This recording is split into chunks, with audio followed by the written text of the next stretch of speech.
Oi, eu sou a Débora e vou fazer a apresentação sobre a pesquisa Impacto da Covid-19 na saúde da gestante e do neonato.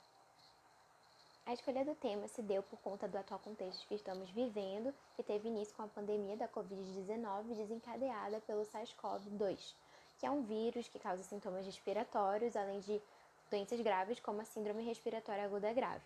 Houve uma preocupação crescente em relação à saúde das mulheres gestantes e dos neonatos, devido às adaptações fisiológicas que ocorrem nesse período gestacional e também por conta dessa suscetibilidade aumentada aos patógenos respiratórios que pode ocorrer devido a essa adaptação fisiológica.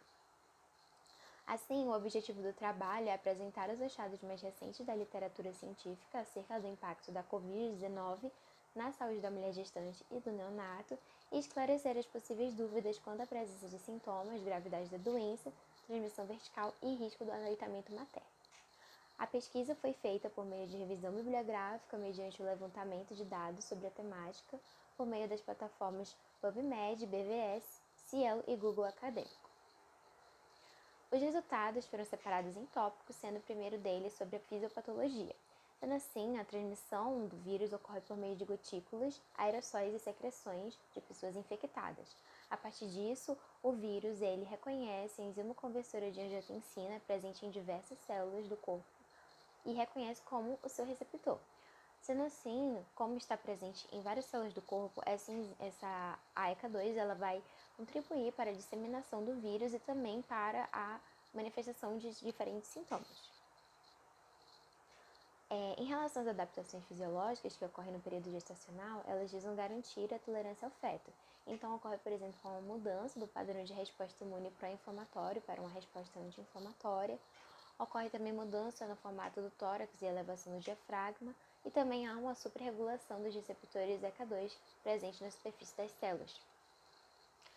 Sobre as manifestações clínicas, a literatura nos mostra que, na maioria dos casos, tanto nas gestantes como nos neonatos, os sintomas variam de leves a moderados, sendo eles febre, tosse e vômito, principalmente nos neonatos, e também diarreia, dores articulares e fadiga nas mulheres gestantes.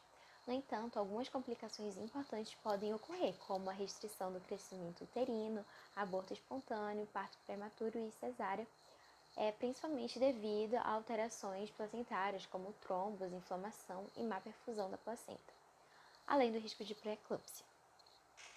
A transmissão vertical ela é rara, mas a literatura mostra que ela pode sim ocorrer e está relacionada principalmente com a presença da AECA2 na placenta.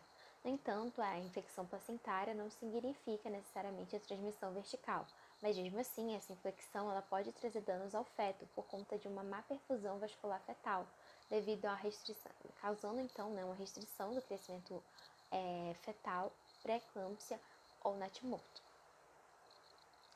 O aleitamento materno ele continua sendo recomendado por conta dos nutrientes, energia e anticorpos fornecidos por esse leite, levando então à proteção e uma defesa do bebê contra patógenos virais, principalmente nos primeiros anos de vida. Além disso, a literatura nos mostra que a maioria dos casos tem como resultado amostras negativas para o vírus por meio do RT-PCR, mas positivas para anticorpos específicos contra o vírus, contribuindo então para um indicativo de que o leite materno é também um protetor contra a infecção pelo SARS-CoV-2. Sendo assim, a amamentação ela continua sendo recomendada caso a mulher tenha vontade. A epigenética transgeracional ela fala sobre a influência do comportamento materno, estilo de vida e condições ambientais que cercam essa mulher. Então, como durante a pandemia houve um aumento da exposição na violência doméstica, ansiedade e estresse, principalmente no contexto do isolamento social, houve uma contribuição para que o microambiente materno estivesse ali afetando o desenvolvimento do bebê. A partir disso, nós conseguimos concluir que a população gestante, né, ela continua sendo uma população de risco devido a essas adaptações fisiológicas, no entanto, a maioria dos sintomas varia de leve a moderado. A transmissão vertical ela é rara, o aleitamento materno ele é benéfico e, portanto, continua sendo incentivado, e ocorre uma responsabilidade coletiva, né, da mãe, do Estado e também da saúde pública em relação à epigenética transgeracional, com o intuito de fazer um microambiente favorável ao desenvolvimento do feto. É isso, muito obrigada.